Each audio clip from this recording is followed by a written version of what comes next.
Hi, everyone. This is Sarah Butler at Faith Trust Institute, and want to thank you for joining us for our Meaningful Voices Book Club tonight. Um, Before we get started, I just want to go over a few technical details. First of all, you should be able to hear me as well as see the technical information slide on your screen. So if you're having any problems with the sound, I recommend you check to make sure that your speakers or headset are plugged in and that the volume is turned up. Any other problems, I recommend you exit the webinar and then go back to the link in your email and then try connecting again. That usually takes care of any problems. Now, this is an interactive process, so we definitely want to hear from you. We want to hear your questions and comments. So if you have anything that you would like to say to Monica or Marie, please submit it in the question form that's over there on the right-hand side. Right here. If you don't see the question box, you can click on the little orange arrow at the top of your screen and that will give you more options. So they may be hidden right now. The audience members are muted throughout the presentation, but please submit your questions anytime and we will be delighted to include them in the process. Now tonight we are delighted to have Dr. Monica Coleman and Reverend Dr. Marie Fortune speaking on Monica's new book, Bipolar Faith. Dr. Monica Coleman is Professor of Constructive Theology and African American Religions at Claremont School of Theology. She also serves as co-director of the Center of Process Studies and Director of Process and Faith. She's an ordained elder in the African Methodist Episcopal Church, and she has written and edited 6 books and numerous articles focusing on the role of faith in addressing critical social and philosophical issues. Reverend Dr. Marie Fortune is the founder and senior analyst at Faith Trust Institute, celebrating her 40th anniversary. She's written extensively on sexual violence and clergy misconduct. Her works are considered foundational in addressing the issues of sexual and domestic violence within both faith communities and secular advocacy organizations. So I'm going to start this process going. If anyone has any questions or comments, please submit them in the question box. So Marie? You ready to take over? I am. Great. So welcome, Monica. It's delightful to be with you and to have this opportunity to talk about your important book tonight. Oh, well, thank you so much for the invitation. I appreciate it. Yeah, I anticipate a good dialogue between us and hopefully with our listeners as well. Sarah, can we have the screen that I'm looking for here? That's okay. Okay, sorry. Is that the right one? Yeah, I'm behind it now. Yeah. Okay. Got it. Thank you. So, Monica, in undertaking this project, and we're assuming that our listeners have had a chance to read the book and so forth, so that we're kind of all engaged in this together. But one of the first questions I had was, as you began working on this, who is your audience in writing Bipolar Faith? Who did you intend initially to reach? I think, when you write a book, you have to tell the publishers who you think the audience is going to be. And deep down, everyone thinks everybody, but you can't write that down. So, I think I really imagined it for people of faith, just any person of faith, right? That there are books out there and there are memoirs out there about people who live with mental health challenges, and almost none of them are religious. It's really interesting. I'm like, why do people go to church? What do they do about God? And so I think I wrote the book I wanted to read in many ways, the book I needed. In the book that I thought that, if you're a person of faith and you're wrestling with this, particularly if you come from a Christian tradition, but not only, people who outside of Christianity like the book, I've been told, I wrote it for them and for people who love people who live with mental health challenges. Well, it shows. It shows that in terms of that combination of issues, and it's interesting. I hadn't really thought about that before. How few authors have tackled that. So that's been very, very helpful. But did you intend to write a memoir when you started out, or did you kind of discover that's what it was as you went along? Both, in a way. I intended to write a memoir that I didn't think would have anything to do with mental health quite a while ago. And then I intended this academic project about mental health and theology. And that became a more personal project. First with my book, Not Alone, and then I kind of merged the memoir. This was a story that appeared. As you start writing, you know, different things reveal themselves. And so some things that I didn't think were important showed up as being important. And this kind of rose to the front as a story to be told. And you said you were talking to your publisher at the beginning, but when you first had the idea, were you intending for publication, or did that develop a little later as well? No, I always intended it for publication. Okay. Yeah, I mean, it went through many, many revisions before it looks like it looks now. But yeah, I did. I always intended it to be a story to be told, to be shared. And in terms of where it was going to go, why was that important to you to put it out there in the public setting?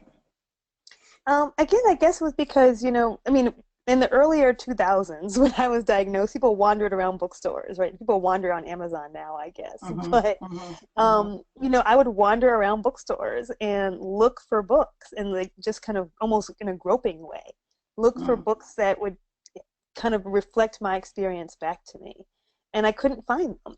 And so in many ways, I wanted to have that book. And I was a writer before I was an academic. So I guess I've always imagined I would write and publish and do things, whether they were essays or academic books or a memoir. So next slide, Sarah.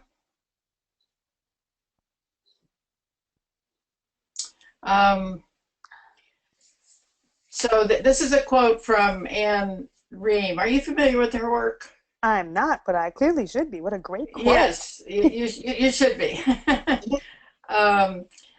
Because she's doing a kind of parallel thing to what I think you're doing in terms of she teaches writing workshops for survivors and really tries to support and encourage and help people figure out how they want to do that process for themselves. But her quote, "The sharing of a story, especially a story of having survived rape or sexual abuse, is inherently an act of faith in the listener.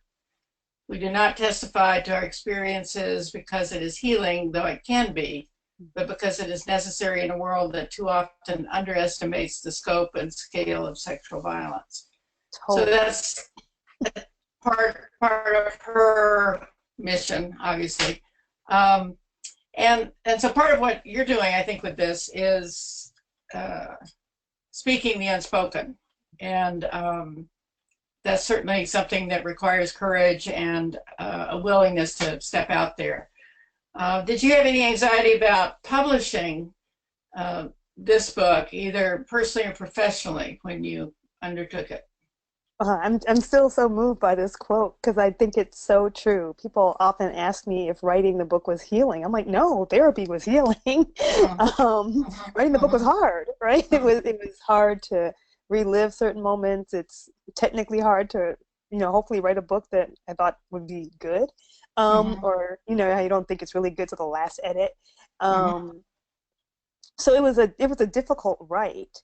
Not a healing right in that sense, but I really did want people to kind of have a bit of the experience. I tried to from the inside out, like what things felt like, because previously I talked about the fact of what happens or theology about it, but I wanted to say, like, this is what it feels like.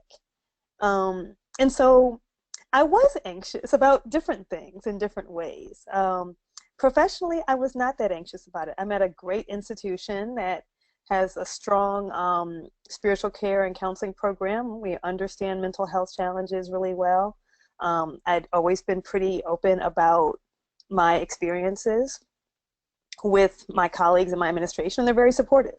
That's not true everywhere. I know that's not true everywhere. And so I felt a lot of support in that context. There's never been a lot of pressure over publishing in university presses or not. I think they just like, hey, good ideas, you're sharing your work, we're happy. In fact, I was happy to bifurcate this into my non-academic work. And my dean was like, no, this goes on your CV too. And We want to hear from people in psychology and religion about your work as well, which I was happy to compartmentalize. And so it's been very welcomed professionally. Personally, there were parts I was nervous about. There's a sex scene in the book, so I was nervous about that. No one asked me about it, but I was very nervous about writing it. Even though I thought it was important for the story. Because people don't think about their ministers having sex, right? I mean, we do, but no one writes about it. Right. So I was a little nervous about that. And so I think those were the only things I was nervous about. I think I kind of forgot after a while what all I said. And so when people say, oh, you wrote that, I'm like, oh my God, I really told all my business. But it's easy to forget that I did. So I'm not nervous about it. But that was probably the only part that I was really explicitly like, oh, my mom's going to read this, you know. Kind of well, you're very personal, and I think that's part of what's unusual about it for again, for someone in your position in a number of different ways. But I think it's also part of what's valuable about it. But what kind of responses have you gotten professionally, either from the theological education side or the mental health side, or what kind of things? Professionally, it's great. I mean, people teach my book, which is exciting. I don't know that I anticipated people teaching it in colleges, MSW programs, MDiv programs, and that's just an honor to me because it just came out. I mean, it's been like a year. And people were adopting it for the fall and the spring. So I consider that a high compliment in a professional sense. You know, I did a lot, my tours were mainly in bookstores and churches. And so it was amazing how churches received it. And this was before they read it, right? This was like on. Right. So the reception in churches has been really good. And I get a lot of emails, right? Most of my responses are through people who don't want to be known in a public way, sending me emails about what it meant to them, how meaningful it was. So those were really amazing. You asked about, let's see, personally? Did you ask about the response? Well, for the mental health professionals. Mental health. Yeah, that's been really positive too. I mean, both in terms of people who are training those to be counselors, right? Because there's kind of a perspective there that's not in a lot of the other literature. I'd love to hear even more responses from the mental health community, but I got really nice press from the FaithNet arm of NAMI, and from mental health ministries as well. And so far, so good. Yeah, great. That's great. All good. So many survivors of rape and incest and domestic violence want to write about their experiences and to, you know, give voice to what they've lived through. And I think, at least for a lot of the folks that I've had contact with, there has been a therapeutic dimension of that in terms of putting it on paper and so forth. You said that wasn't your primary experience of the writing, but I think a lot of people do have that experience. And sometimes that experience is useful to others beyond them in terms of publication, but not always, frankly. So I guess part of my question for you was, when did you feel like you were ready to write this? Yeah, that's a great question. And your own healing process. Yeah. Because I didn't, I guess there are two parts to that. I didn't know that would be a central part of the story as it was. I thought I'm writing about mental health. And then there's this huge section on sexual violence. And part of it was because that was like the first time I really knew something was really wrong with me. And took a lot of steps and developed skills in that context for how to be well, even if I didn't always apply them. So that's how it became so important for me. And that was the first time my faith fell apart and I had to rebuild it again. Turns out that happens all the time. Faith falls apart, you have to rebuild it. Faith falls apart, you have to rebuild it. But that was the first time it took a, you know, like big time, not as a teenager, right? But it took a real hit, and I was a minister.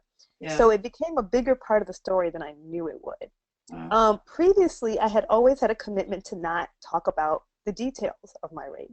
to talk about the issues around it, to talk about the psychological issues, the theological issues. And for me, that was a political stance, because I wanted to say it didn't matter how it happened. It mattered that it happened.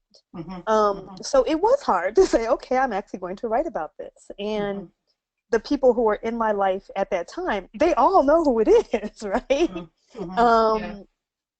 And I had never written about it. And so, let alone kind of what the context was, what built up to it. Those were things even my closest friends didn't know. Like, I just didn't talk about it. And so, but I felt like I have to do this. This is partly for narrative reasons. It makes the story work. But also because so much of sexual violence occurs between people who know and love and trust each other prior to the assault. And so I wanted to show, like, I fell for this guy before this happened. Like, he wasn't this unmitigated villain, right? But somebody who I trusted, and I had a reason to trust, which in some ways showed how even deeper the violation was. But I wanted to show that that's what actually happens. Like, people know people. It's not usually this parking lot thing, right? So it was a hard write, and I don't think I planned to write it until I did, in that sense. And when I did, that was probably the only chapter that I really pulled a lot from my journals and wanted to show day by day kind of how I fell apart before I began to put myself back together again. So, but sort of in your healing process, as you were dealing both with the sexual assault and your diagnosis, can you think about sort of at what point you felt like, okay, I'm ready to do this. This is what I need to do, and all the things you've already expressed about that. But was there a particular point, or did you just kind of arrive there? I think as I wrote, there it was. Okay. But I think what happened was, as I looked back over old journals, I was an avid journaler. I was like, this is terrible. Like, I could see, I had forgotten in a way how painful it was.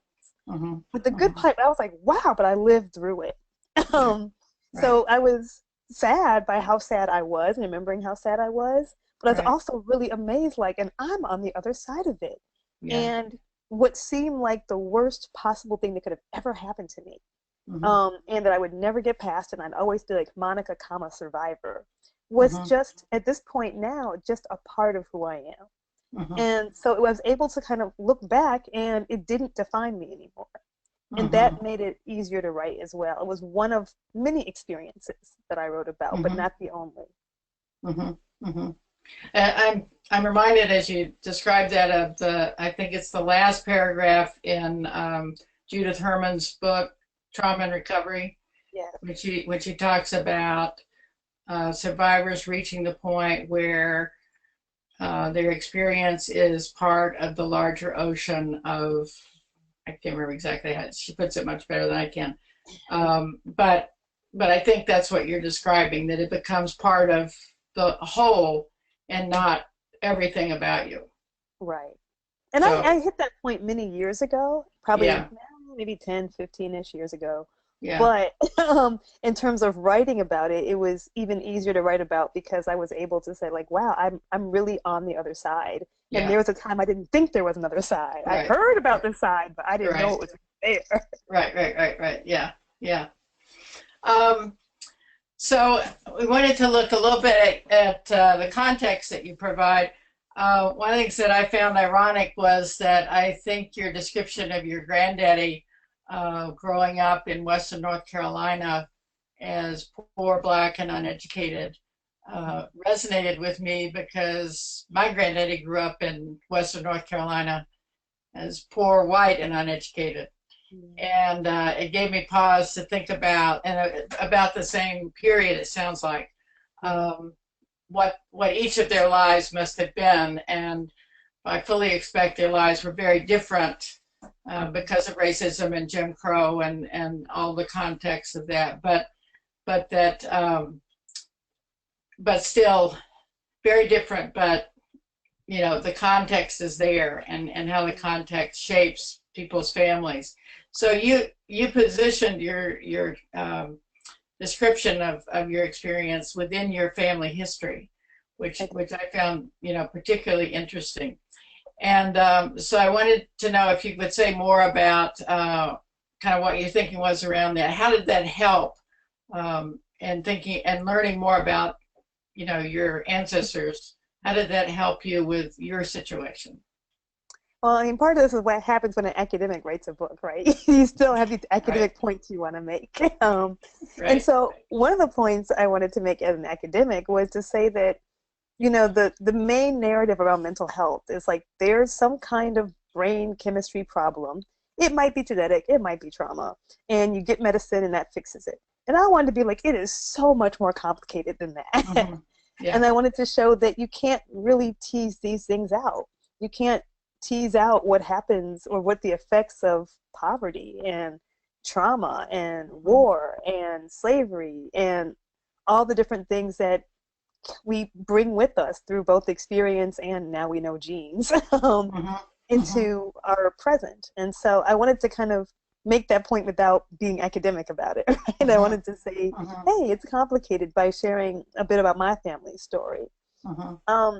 And what was great about it was it really allowed me to see my family in a different way. I think as a person in the story, as a kid, you see good guys and bad guys. Mm-hmm. And being able to write about it showed like everyone's doing the best they have with what best they can with what they have. And Yeah. some people just didn't have that much to work with. Yeah. Yeah. Or they just were, just by historical circumstance. Mm-hmm. And as a writer, I wanted to kind of feel like I feel like, that it was an American story, that it's an African American story, that it's a story of somebody with Southern roots, Mm-hmm. right? And that I wanted those things to kind of come through, that we're just one, two generations, depending on which side of my family, of education, right? Yeah. Right. I don't have great grandparents who went to Ivy League schools, right? Right. And so, Right. nothing against people who do, but Yeah. I wanted to But it's show different. that, right? Yeah. Yeah, that all of these things kind of came together, and so even things I experienced as hurtful and traumatic weren't malintent by a lot of my family members who Mm-hmm. lived through them. They were just struggling too. Mm-hmm. Mm-hmm. But as you were I think you were describing particularly your discovery of a pattern of depression Yeah. in your foreparents, and then that seemed to start to fall into place as you began to identify your own Yeah. issues around depression. So how was that particular piece helpful to you? Oh, it just blew me away, really. In some Yeah. ways, it was Yeah. like, wow, this is kind of in my family. And no one Yeah. talked about it. No, I Yeah. mean, like, Right. no one talked about it. When a family reads my book, no one says, no, this didn't happen, or no, we can't believe it. Everyone's like, yeah, we just didn't talk about it. Yeah. And so, and I felt really sad for my ancestors, right? Yeah. That no one talked about it, that no one saw their pain, and no one acknowledged their pain for what it was, Right. or that it was so hard for them they didn't even know how to talk about it, I think. Yeah. Like my grandmother's generation. And so I felt really sad for them, but I also was like, hey, this is stuff we need to know. Right. That, when we go in and do these family histories with your doctor, and they say, do you have a history of such and such? And you're like, no, Right. because you don't know. Right. Or like, wow, what a difference this might have made to know sooner. Well, and to be able to put a name to it at this Right. point, which, your granddaddy didn't have a name Right. to put to it and a way of talking about it. It just was what it was. But Right. They at just least, called it grief. They just yeah. called it grief. Right. Yes. Right. Yeah. So in your immediate family, your parents, you tell us about your father's abuse of your mother. You tell us about the sexual assault you experienced by your boyfriend, and certainly you've braved other slings and arrows along life's journey. So as a survivor, say more about what that means to you now from where you sit now. You said a little bit earlier, I think it's part of me, but how do you think about that, and how do you help other survivors think about being survivors? Well, I definitely think of myself as a survivor. You know, when we're on social media, I definitely say hashtag survivor. And I probably got to that point maybe within a year after being raped. Again, really good therapy helped with that. But I did feel like I was in survival mode for a long time, in terms of like I've survived, but I feel like I just barely survived. Like I'm still really groping and really trying to figure out where I am. But I also feel this kind of collective when I use the word survivor. Like I have other friends who are survivors, and some of us do advocacy work publicly, some of us do not. And we understand each other. Like sometimes you don't have to explain like what a night terror is like, or why you didn't sleep well, or what the anniversary was like, right? We just get these things about each other. And that's important, I think, and it's nice because sometimes you don't want to explain, or you can't, or you don't have the energy to recount this, and you know someone else who's been on that journey, or who's still on the journey with you. And that makes such a huge difference. And so I do think of myself as a survivor. But I also, for me, it was important to talk about it. These things aren't talked about much in the Black community. They weren't talked about much in my family.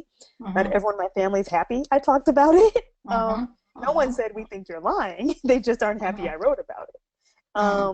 But I thought it was important after so much silencing to give voice. Important for me and important for others. Because like I said, I'd never found the books that reflected my experience back. Because they weren't there, or the people who talked about them didn't talk about God. I was like, y'all don't go to church? All those pieces didn't come together. So now I think I'm past survival most days. Some days no. Working on fulfillment, abundance, thriving, something much more full than surviving. But there are still days when I'm like, I just pulled myself through that day, and that's enough. Well, what about politically? How do you think of the label, or the category, if you will, of being a survivor among survivors? How is that politically for you? It feels comfortable to me politically. There's not another term that I prefer over survivor. And again, to me, it puts us in this kind of collective of other people who are saying that we're survivors, and if you say you're a survivor, that means you're acknowledging, right, that you've had certain experiences and you've lived through them. Because I think it says a couple things. One, not everyone lives through them, right? This reminder that some people don't make it through. And here are some people who did. And if you're calling yourself that, that is advocacy right there. Like even if you never take a public stage or write a book, but by owning your own experiences, I think that's a political act. I think so. Yes, and very, very powerful as well. The next slide, please, Sarah. So you talked about the diagnosis, and I sort of felt like the way you set the narrative up, that you were kind of bringing us to that point as a significant point, and then it sort of was a marker before that, after that kind of thing. Sorry. And your struggle with being undiagnosed with a medical condition seemed to overlay your call to ministry. And the two things seem to be, going on together. And this was particularly uncharted territory, it seemed like. So is that a fair way to describe your story here, or how would you? It is, I think. I was undiagnosed, I was misdiagnosed, which is really common for people who live with bipolar 2. And particularly if you're what doctors call me a functional depressive, which means I can do a lot of stuff when I'm depressed, but I can still feel really bad, right? I can still feel bad. I can still not be okay. And it's very common for people with bipolar 2 to be misdiagnosed, because we don't think there's anything wrong with the happy part. It's only the depression that we ultimately, that usually drives us to get help or to get assistance. So it's fairly common, as it turns out. And it wasn't like anyone told me this diagnosis. Remember, initially I read in a book. I'm like, hey, that's me. Right. Why didn't anyone tell me? Right. So it was the researcher in me even that found like, yo, wait, this sounds exactly like who I am. Oh my God, there are other people like me. So it was really reaffirming in a lot of ways. On the other hand, there's so much stigma. I think my life would have been very different had I gotten a diagnosis earlier. In my ordination process, when you go into the ordination process, they ask you, have you committed a felony? Have you seen a therapist? And I'm like, yo, those are not in the same category. Really? Yes, that's interesting. They're grouped together as if they're both these horrible things you have to explain away. Wow. Hopefully it has changed. I don't know. But you should be like, yes, everyone in the helping profession should see a therapist. Right? That's a plus. That's not a minus. Right, not a minus. But that's what it was. I don't know how I might have been medicated if I had been diagnosed as a younger person. Right. What that kind of stigma would have been. So in some ways, I'm glad I wasn't. People just thought my brain moved fast, and I got quiet sometimes. And so in that sense, I didn't get the stigma as a young person. That I could have gotten, and I surely would have, particularly going into ministry, I think.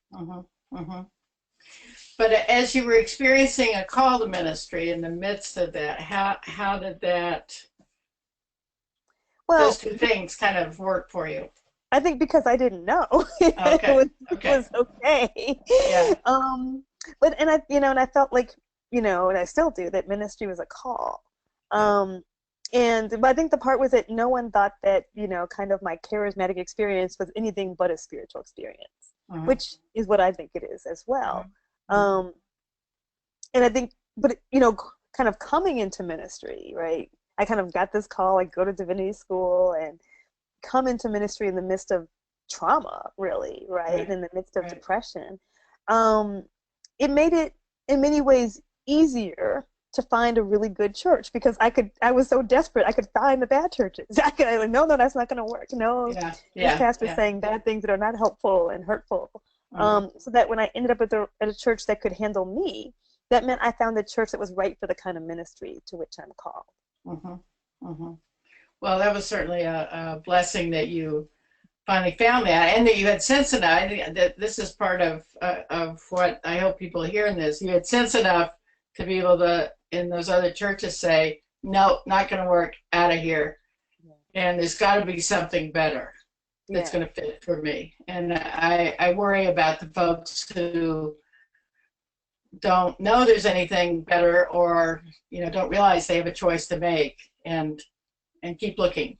I often tell people I would have left the church if I wasn't in divinity school, right? If I hadn't been kind of actually obligated to find a field education context, I might have left all of Christianity. The experiences were so negative. But then I was like, well, what else am I going to do? I'm kind of wedded to this MDiv. I got to figure it out. So I was glad for that. But I mean, they were so hurtful that I can see why people leave the church, or why people leave Christianity. How did how do your the two interact for you and your teaching, and you continue in pastoral ministry, right? Yes. So how does your your mental health diagnosis and awareness both inform or relate to your work in ministry and your work as a scholar? Talk about the connection. In ministry, most of the work I do is actually around sexual violence, domestic violence, and mental health. And I feel really comfortable with that. It's easier to kind of be honest before a church that I'm either going to leave in a couple days, or that, go, oh, wow, the minister's talking about this. So this creates safer space for me. And that feels really important to me, and holy in whatever way I can contribute to it. So most of my ministry is around this. I was very happy, again, to compartmentalize. Like, the egghead Monica does philosophical theology, and the minister Monica does this work. But it doesn't work like that, right? So I don't teach. This is the first semester coming up I've ever taught about mental health. I have never taught about sexual violence, even though most of my books are about this. I've taught about it. I've written about it, right? I speak about it. But I would teach on other topics. But what happens is this is who comes to my office, right? Yeah. These are who my advisees end up being because they know from what they've read that I'll understand, that I'll be embracing, right? That I'll be supportive of the process that they're going through and the human being that they are in the midst of this process. And so for me, I was happy to kind of separate them. So we'll see how it goes this semester, teaching on something, because for me, my experience was the authority. I know a lot of the research, but I didn't stay as on top of the research as I do in other parts of my field. Sure. So I'm curious to hear you say that you didn't teach about it until now. Right. So in the teaching that you do or have done, so there was no place where you felt like it was appropriate to bring that forward, or how did you make that decision not to do that? Well, I think where I teach now, it's okay. But where I've taught before, this is my third institution, post-PhD, and I taught before that, it was not a safe environment. Like I heard how other faculty talked about other faculty with mental health challenges or who were survivors. And I had enough, I could kind of get my bearing around the context to know that this was not a safe place to talk about this. That they would blame all types of minor failings, if any, on what you revealed about your experiences. So I was very separate about those in those contexts, and I felt like that was the right thing to do. I've had academic mentors say, you can't write about this before tenure. You can't talk about this. And I had to really kind of get with God and be like, but this is what I'm called to do. And kind of trust and hope in a better job market than we have now, that I would end up someplace where I could be my full self, which is where I am now. So I think that's probably one reason, and a pretty big reason, why I didn't do that before. Yeah, and a smart reason. I mean, that was true, and you accounted for that. So one of the things you talked about and around your diagnosis was your resistance to using medication in the beginning. And I wondered if you'd say a little bit more about that and how that's changed and so forth, because I think that'd be of interest to our readers. Yeah, I am terribly medically uncompliant. Not just psychotropic medications. Like I forget to take vitamins. Like I just had a thing in myself that's like, I should be able to do everything with food, right? Okay. Yeah. It's just kind of crunchy stubbornness or something, right? About not taking medication. I'm also really sensitive to Western medication. And I tell a short version of this story, how a misdiagnosis of they said I had the flu, I had bronchitis, and I just got super sick by being over medicated, which made me even more resistant to medication. But I got to a point where I was like, I want to live. And it was really clear to me that it was like medication or you might not make it.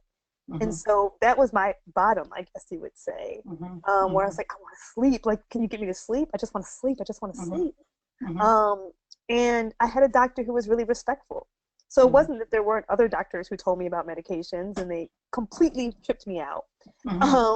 But she's a feminist, which made a big difference. I had this great feminist psychiatrist who treated me like a smart person who was sick, and who knew I would do research too, and would bring me the research and say, okay, why don't you look at this and come back to me? Why don't you read this? Why don't we start with low dosages?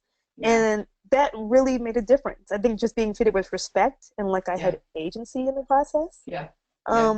And then, as I wrote about in the book, one of my friends was like, if you think that God is in everything, God is in the medication too. And I was like, I mean, like, that really took my theology to task. And I had to be like, I guess so. And if I think that I can be a teacher and that's my calling, maybe someone's a chemist and that's their calling. And they're working hard to help me. And Mm-hmm. so Mm-hmm. that really opened me up to being open to medication and saying, like, I didn't talk about this in the book. It got cut in one of the versions. Mm-hmm. But I have a knee condition where I sometimes have a major injury and need crutches. Mm-hmm. And I own crutches, and I've learned, like, that I need to own crutches because if this happens, I need crutches. And so I was like, why do I have this completely healthy relationship to my crutches and to this knee condition and not to my brain? Where I can say, like, sometimes you need it, you use it. And you use it after it stops hurting because you need to heal. Yeah. And I was like, oh, my brain's the same way. My brain needs to rest. It needs to heal. It needs to stop being taxed. Mm-hmm. And that made a big difference for me too, realizing that, like, I was just pushing and pushing and pushing my brain to try to function and try to be smart and analytical while it was just breaking down. Yeah. Yeah. So you were pushing in spite of your condition instead of coping with your condition. Exactly. Yeah. Yeah. Yeah, it needed to be respected. I didn't have a healthy respect for my condition until it almost took me out. Then I was like, ooh, I have to respect that this can really hurt me. Yeah. And it's part of me. We have to get on speaking terms here. Yeah. Right. Right. I think that's very, very helpful to folks that are struggling with that. I really do. I really appreciate that part of your discussion. Well, let's talk some about the faith issues, because this certainly is one of the valuable things about your piece here. As you say, bringing all the issues into the picture. And you talked about your losing your faith and rebuilding it and so forth in terms of your personal journey.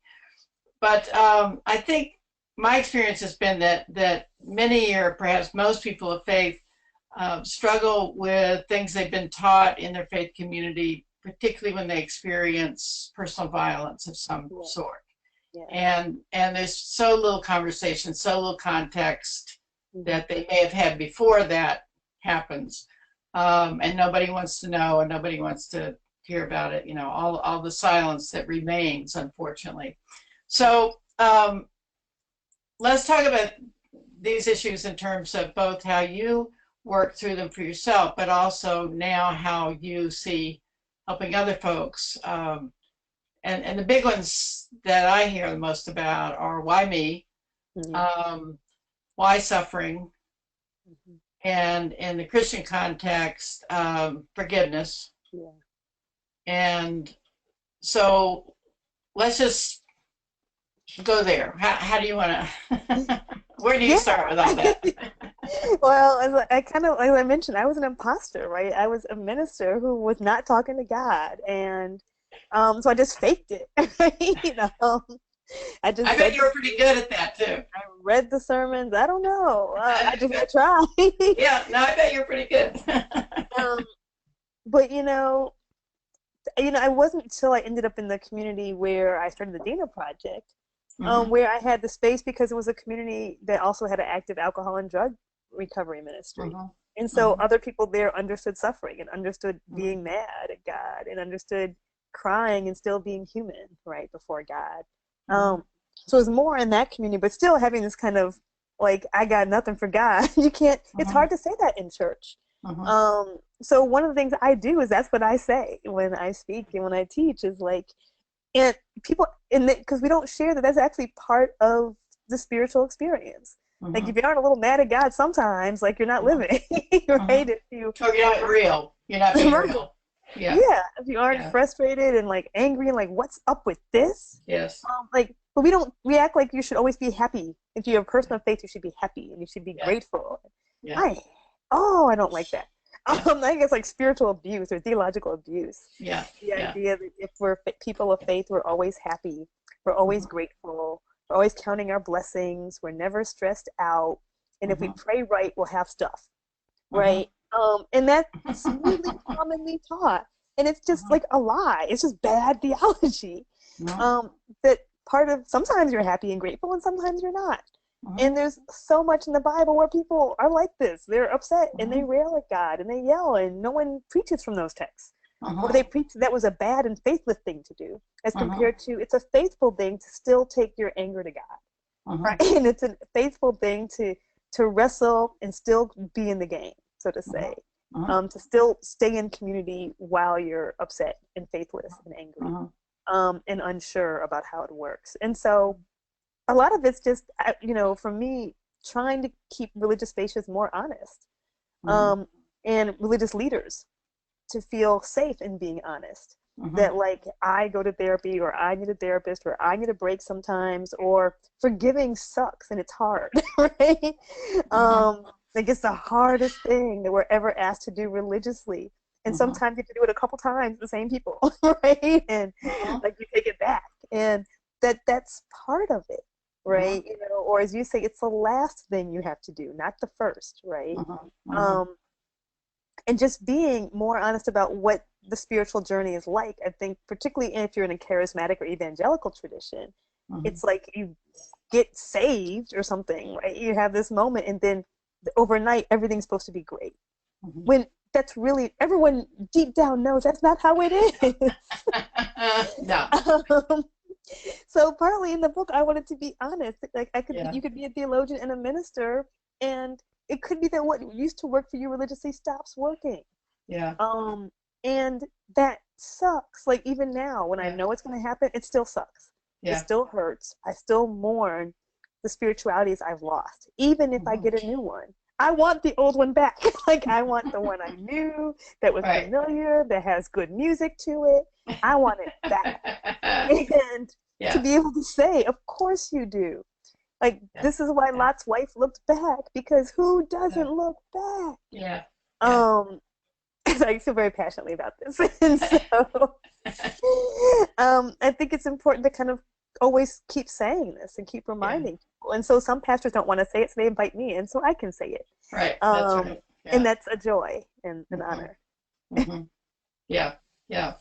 So now when you're in those settings and people question you or bring their experiences to you, particularly around the forgiveness issues, how do you help them? How do you direct them? Well, I always say it's not that we don't have to forgive. It's, what do you mean by the word forgiveness? And most people are shocked that you don't have to forgive and forget. They think that's in the Bible somewhere. Like, no, it's not. You're off the hook. And most people are surprised that you can separate forgiveness and reconciliation. That we're taught, like little kids on a playground, like hug and make up and play together again, which is fine if it's been a minor offense, like a playground offense, but that it's not that way for most adults. Usually you're not struggling over minor offenses, right? And so most people are really amazed, like, wow, you know, I can forgive someone and not have to be in a relationship with them. I'm like, yeah, sometimes that's safer. And so just kind of debunking those two things seems to make a really big difference. And then to say it depends on how you define forgiveness. Does it mean you have warm fuzzies about the person? Maybe not. And that there are so many different ways to define forgiveness and to figure out what forgiveness means for you.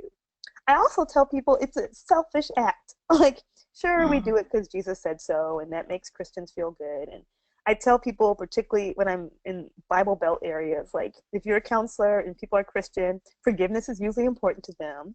You usually can't tell people, no, you don't have to forgive, because we have these father's prayers things, right? That say, I forgive, God forgives me, I forgive people. It's an important part of our tradition. So you can't negate it, but you do have to maybe redefine it, wrestle with it, say you don't have to forgive instantly. You know, so those are the things I usually talk about. And the most people are really relieved by, you know, knowing that I don't have to, like, you know, hold hands and walk off to the sunset with somebody who deeply, deeply hurt me. Yeah, or you don't go through a kind of pro forma saying the right words, or your minister says the right words or something, and then that makes it right. It's not an incantation, right? No, exactly. It's something we kind of grow into slowly, and we do it for ourselves. We do it so that we're not run by the negative. Right. That we don't have to continue to carry the weight of it, Right. even if the memory is still there. So, Right. Yeah. yeah, yeah, yeah. Well, you talk about ritual as an important part of your experience, and I wonder if you talk a little bit more about it, particularly around the sexual assault. Yeah, rituals are a big part of my life, my spiritual life. Yeah, And they probably always have been in ways I didn't always recognize. yeah. Um, and of course, in that context, I kind of created a ritual Uh-huh. um, because I wanted, and I was like, oh, wait, this is what religious people do. We talk about death and rebirth. Like, this is our thing. Yeah. So I can create a ritual to honor something that happened in me that you can't see, but that is Yeah. still here. And so for me, that was really important. And it was important to bring in other people, whether they understood it or not, Uh-huh. that Uh-huh. like, hey, we're gonna do this, and just trust me, roll with me, it'll be okay. Uh-huh. Um, I actually still have like literally the funeral programs I designed. Uh-huh. I kept those, right, Uh-huh. Uh-huh. and my birthday programs that I designed because this was a print culture in the 90s, Uh-huh. and and for me, not only was it fun planning it and creating the ritual, 'cause I was like, let me put this MDiv to work, but to say like this is something everyone can do, and these Uh-huh. are the ways that we mark important things in our lives, and it's not just the externally important things, right, Uh-huh. that sacraments come around, Uh-huh. but our deaths and rebirths are important things to mark, Uh-huh. and by doing it as ritual, I think, I mean, there's so many people who've written well and eloquently on the power of ritual, anthropologists, Uh-huh. liturgists, etc. But to me, it shows, it helps with that healing part, right? It shows that Uh-huh. you're on the other side. It begins to put it into your life, so that you're like, this is something that has happened to me. And just like every other ritual, there's more to your life than the ritual. Uh-huh. And and as you talked about it, it's also in community. Yes, yes. I That's an guess you can do important. personal rituals, and I did kind of do Yeah. some personal rituals. Yeah. But for me, yeah, I think I've always felt really strongly, whether it's sexual violence work or mental health work, about the community context. Yeah. Because for me, part of the problem is that we're so quiet about it, right? And Yeah. that we kind of Yeah. relegate these things to, oh, go see a therapist and talk to them about it. Yeah. Or, oh, go see the pastor, and it becomes this one-on-one thing. Right. And then the community doesn't get to hear about it or benefit from these Right. experiences. And all the people who didn't go to a one-on-one don't get anything. Uh-huh. And Uh-huh. so for me, the Dina Project was always about like, what can a church community do? What can a Uh-huh. congregation do? How do you do this in Uh-huh. worship? Uh-huh. Because there's great stuff about one-on-one. Uh-huh. But I think it's important to involve, whether it's your whole church or it's like 20 people around you, Uh-huh. um, for them to know that this is who you are. Uh-huh. And I think it changes a community. I think it changes all of us. Yeah, and it's somewhat ironic, it seems to me, that we have ritual around death Right. and birth, and like in the Christian context, either christening or baptism or whatever, Right. and those are very public things, Right. and Right. that's an important part of the experience, is that it is a community celebrating or remembering and grieving together and so forth. And yet we're so hesitant around some of these other life experiences for that to be a public experience. Right. And so, we And so lose some it. of it takes that shame away, right? Because the silence Yeah, creates shame. right, right. That's a big part of it. So let's talk a little bit more about process theology. And my hunch is that some of our listeners may not know a whole lot about process theology as a discipline. Um, so could you talk a little bit more about the impact of process theology on your experience, and then now again, how does it shape your teaching as a theologian? I mean, how does that all fit together? Yes, I'll nerd out here a little bit too. Well, I'll say when I'm teaching, students often ask me, like, how do you preach this? Right? And I'll always say, it's what I believe.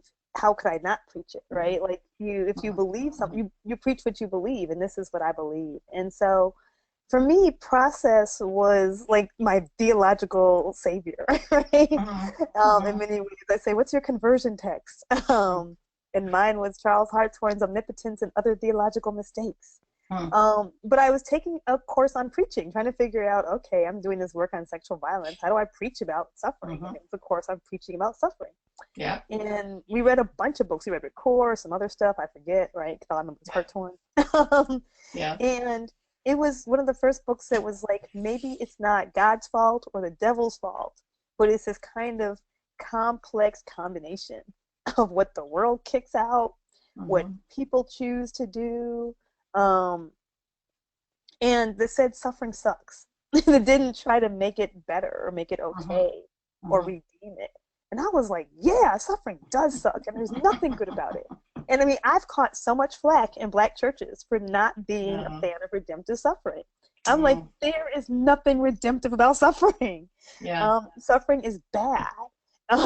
Like, have you not suffered? Did you like it? Right? I mean, I don't know why people say this. And process didn't say that. It didn't try to make things better that weren't good. And I really appreciated that. I needed that in many ways. So I say process is what allowed me to keep my brain and my faith. It allowed me to still be faithful as somebody who was honest about violence and about suffering. And didn't blame it on God or blame it on a devil. That was something that was really important for me. Because then I didn't have any agency in my own healing, right? If people didn't have agency. So for me, process, I think, really gave me the faith that I lost. Gave me a faith that I had lost my evangelical faith. I had lost kind of my Protestant Black church faith in terms of what I believed. And this was like a way to still interact with God. And more in a co-creative way is the language we use in process, right? If there's some stuff God does, there's some stuff I gotta do. And I was like, yeah, there is stuff I have to do, but I can't do everything either. And and it allowed me to interact with God, maybe I would say as a friend, which I think was important. Someone who I just would be honest with and talk to and say, God, this sucks, or God, I am not about this. And it allowed me to have that honesty, because I'm like, because God really knows it, and God knows my suffering. And instead of knowing about it and going, I can't do anything about it, God literally suffers with me and cries with me and weeps with me. And in fact, is even more upset with me than I am, because God's sad that someone else who God made did this to me. Whereas I'm not really sad about that, but God is, right? So that God has this great grief. And I was like, wow, that's amazing. So for me, that was what really brought me to process. I have to learn more about this. Like, I have to find out, I have to tell people about this. And so it took a lot of philosophical theology pain to get there, because I'm not a natural philosopher. I did horribly in my undergraduate class in philosophy. I barely passed it. I had to have my colleague explain Plato to me in exchange for notes in another class, right? Like, this was not my thing. But I was like, I have to figure this thing out so I could tell people. And so I teach it. When I teach the metaphysics of it, because I'm kind of hardcore in the metaphysics more than most of my colleagues are, which they think is really funny. I'm kind of like the hardcore whiteheadian. But I also show, some of my whitehead shortcomings, and I get off on it. I think it's great. But the reason I think process is great, and the reason I like kind of the details of Whitehead, is because for me, it's spiritual liberation. It gets us out of the kind of theological terrorizing things that I talked about earlier. And it calls us to beauty, and it calls us to justice, and it reminds us that, we can fall down and we get back up again. We screw up and God's calling isn't going anywhere. Like this radical omnipresence. Like we can't shake God, right? To me, that is just, these are really, really powerful things personally and theologically. And so I love teaching it. And I think that because I love teaching it and believe it, students get that from me, even if they end up disagreeing. They're like, but we know you like it. No, I'm sure it's a powerful experience for the students. Do you see it as complementary to feminist and womanist theologies, or how does that fit together for you? I definitely do, and I always have, but I think I'm the benefit of people who've done this work before me, right? Yeah. There were times when people said, oh, liberation theologies and process theologies don't go together. Like, a lot of people said that, feminist theologies and black theologies, and there are these decades of articles written about whether or not they're compatible. And I was like, of course they are. Like, to me, it just made sense because I came to it out of these experiences that were gendered and raced, right? And it's like, just because Whitehead didn't talk about justice doesn't mean we shouldn't talk about justice. Yeah. And just because, and I just felt like the process theology looked like the interests of the people who are doing it, who happen to be white men who are interested in science. Right. But when you put women in the field and when you had people of color in the field, we wrote about it from the things that we were interested in. And then you had this liberative process theology being written, whether it's myself or Sue Hockey or Catherine Keller or, you know, a number of other people. And so I've written books about that because I wanted people to know, like, you can do black stuff and womanist stuff and feminist stuff, and not just in Christianity, a number of traditions, while adhering to some core process principles. So it gave you a theoretical framework for doing your experience and the experience, obviously, of others. And I thought it was really resonant. I mean, I thought, and I still think that, you know, process gave a lot of Western philosophical language to things that feminists were already talking about, to things that indigenous traditions were already talking about, to things that liberation theologies already valued, right? So it just kind of, it gave me kind of a more metaphysical precision to work with. Yeah. Well, I was quite fascinated by that, that connection for you, and I learned a lot about that, you know, from reading your book. So in kind of wrapping up here, what in particular do you want people to take away from, you know, from your book? What's the takeaway? And we chose to quote this part: "My life and my faith are intertwined. If I can believe in the midst of my most wordless, painful, razor-shiny moments that God is doing this to me, then that is an act of faith. If I can believe that God hears me, knows me, loves me, and rocks me, then that is a leap of faith. I don't need more than that to believe that God does not abandon me is all I need." That's a good takeaway. I like that. You know, that's pretty good. I mean, and I think I thought, like so many other people who are raised in religious traditions, that there are all these things you have to do to be faithful, right? Or even have to believe. Like, even if you know, there's some traditions that are very, very anti-works righteousness, right? And they're like, you just have to believe this. But that's still a lot to believe. Like, they still have a whole bunch of stuff you have to believe. Catechisms and right?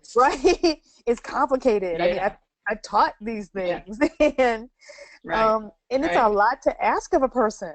And so I feel like, you know, if I can somehow get the belief that God has not kicked me to the curb, that God is, that I can't shake God and God is always with me. Because if you're in a tough spot, that's a pretty big thing to believe. So if I can believe that, that's it. Like, that's the only act of faith I need to have. And there are other great things you get to do, like rituals and theology and, you know, and worship, but you don't have to do all that. Like, that's not even needed. And in fact, you don't even if we don't believe that God doesn't leave us, God still doesn't leave us, right? I mean, so it's a nice, great thing. So I guess the takeaway would be, it's complicated, right? It's not the simple narrative you see in the 30-second commercials for psychotropic drugs, right? Right, where they're on the couch in the gray scene, and then 2 seconds later they're leaping through the fields of flowers because they take the pill, right? It's complicated. The takeaway that, you know, you can be faithful and live with a mental health challenge, that there is a place for all of us in faith communities, and hopefully that someone feels like part of their life is reflected back to them, that something that they've experienced or thought or felt but never knew was okay, or never heard anyone else say out loud, that they see that there, and that validates their experience. Well, I think they'll preach. I try to preach it. And it sounds like you are preaching it, and And I'm just so pleased that you're able to do that, that you're having the opportunities to be out and about in local church settings, preaching and teaching, because I just think that's absolutely critical. In addition to your scholarship and your teaching in seminary settings, that both are so important to our faith communities. That thankful that you're able to do both. So, thank you. Yeah, it is probably right now. It's probably one of the greater joys of my career is getting to do that and to speak about it in churches. Very good, very good. Well, thank you for joining us tonight. Do we have any comments that we need to process before we go here? We do have a couple of questions. One, we have a scholar in the audience who's wondering if you can name the major contributors to process theology for future research. Oh, it depends on who you ask, right? Yours. Of course, Alfred North Whitehead. I like Whitehead stuff, but not easy to read by yourself. A lot of people like John Cobb's work, C-O-B-B. My advisor in grad school was Marjorie Suhaki, who I mentioned in the book. Catherine Keller is also a great process scholar. Read my stuff. I like Bob Mesley's stuff. C. Robert Mesley has books that are really easy to understand and teachable for undergrads. He's got a great introductory book. And so does Bruce Epperly, writes a lot of really good stuff on process spirituality. So those are a couple, but I'm missing a lot of really great people and good friends in that list. Well, and maybe, Sarah, we can add those to our list, and the thing that you send back out to people, you can add some of those particular ones. Yeah, absolutely. So the last question is for Monica. You seem to be, I'm trying to paraphrase this, you seem to be immune to the stigmas that keep so many people silent. And the question is, how have you developed or grown this kind of radical honesty that you share with us through your work? I'm not immune to the stigmas, first of all. I'm glad I seem like I am. Actually, this is a bit of a funny story. I felt a call. I mean, it wasn't like a voice in a burning bush, what I wouldn't give for that. But I felt a call to talk about mental health challenges back in the early 2000s. Well, I was still, like, I had just got a diagnosis and was in the middle of getting my butt kicked and, you know, on county medication. And I was like, I hear you, God. No, thank you. And so I was just like, no, we're not going to do that. And then the next year, I heard the call again, and I was like, God, do you know what you're asking me to do? Do you know what this is going to do to my career? I'm not even done with my PhD. I'm never going to get a job. Like, me and God went back and forth about it. And well, we didn't go back and forth. I just was like, do you know what this means? No. Right? And then I felt the next year like it's still kind of there. And I said, okay, God, look, how about we strike a deal? Right? How about this? Like, if it comes up, I'll do it. No, the first thing I said, why me? Why do I have to do this? Like, what's up with this? And God said, because you can. Like, I just heard it clearly in my mind. And I was like, because I understood it. I was the kind of kid who didn't care what people thought. Like, it's kind of a personality trait that drove my mom crazy. Like, what will people think? Who cares what they think? Right? Like, I was that kid. So it was, I guess I'll call it a spiritual gift of courage, but it was seen as like a defiance when I was younger. Like, why don't you care what they think? What about what you're wearing? Why don't you look like this? Why don't you look like a minister? Why aren't your skirts longer? Why aren't you whatever? Like, this was always a thing. And I was like, it doesn't matter. I don't care. I'm my own person.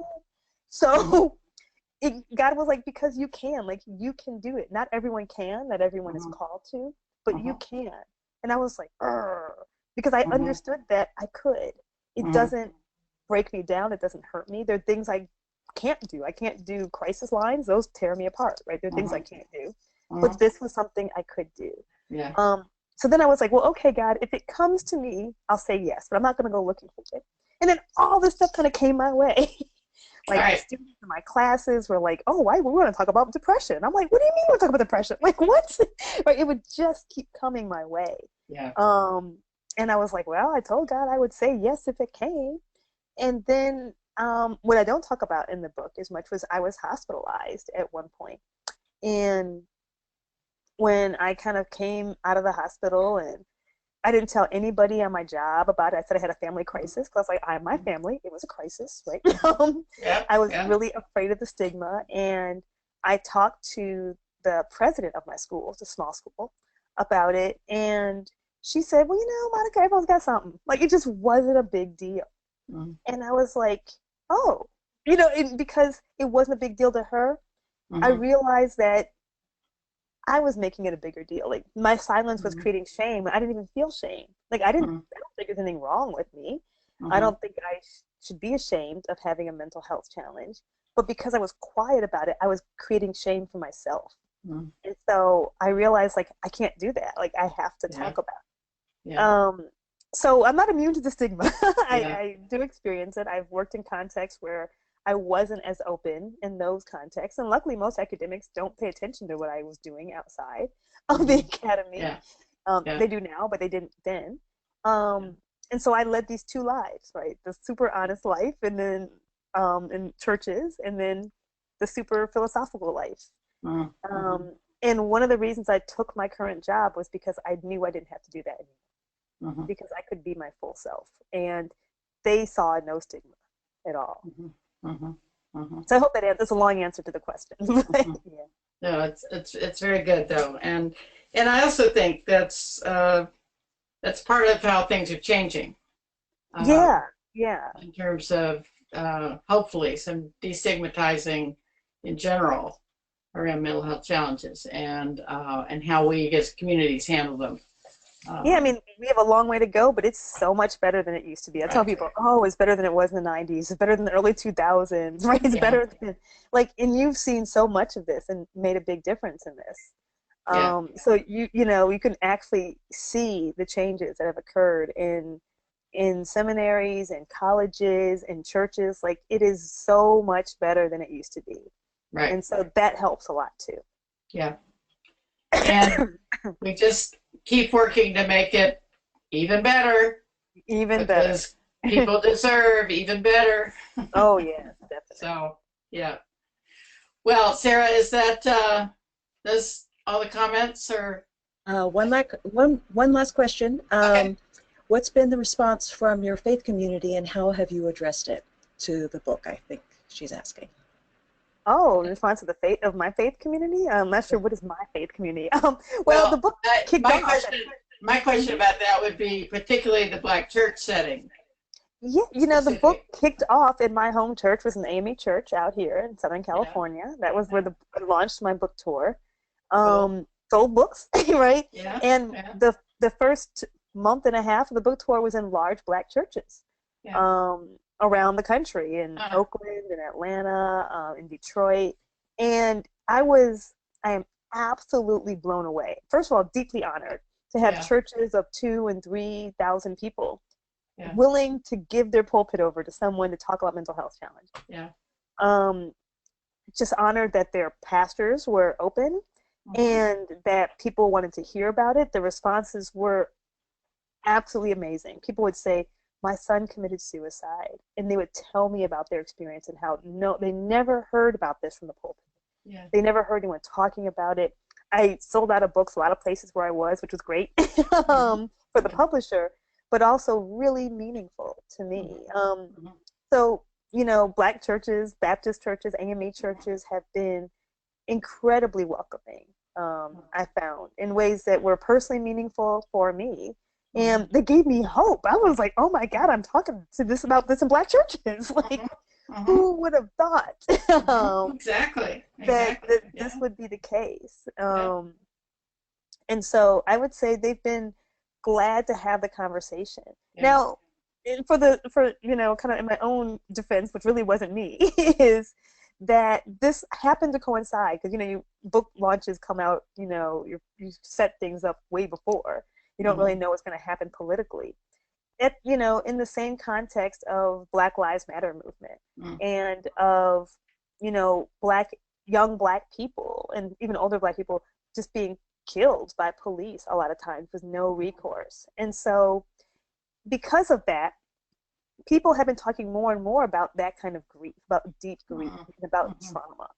And so that that context helped a bit, I think, in terms of people thinking about caregiver burnout, about mental health challenges, about grief. And so I often, it also gave me a chance to be political in ways I might not have gotten to be in other contexts. So that communities were already just grieving because individual after individual with video recordings would just show up online.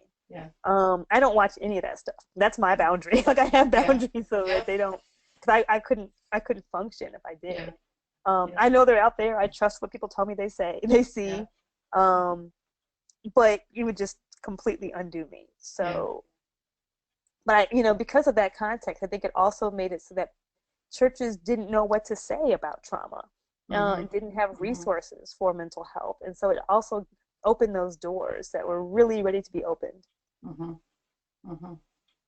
Well, and it is ironic, but also fortunate that you were there at this moment to step out even further and bring some word about that. So for such a time as this, you're ready. So thanks be to God for that. So thank you again, Monica. It's lovely spending the evening with you, and thank you for the book and for your time with us and your openness and your energy and clearly the message that you have to share with us, which is so important. Thank you for sharing it. Oh, well, again, thank you so much for having me and for this conversation we were able to have about it. And thank you all for reading the book and for asking great questions. Super. And you all can find me online, shoot me emails.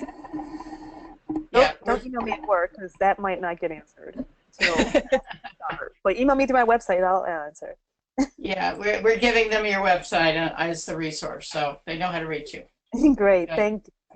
Yeah, thank you for this wonderful conversation. And just to let everyone know, our next book is going to be The Handmaid's Tale by Margaret Atwood, and we're hoping to schedule that in late September. So we'll be in touch about that.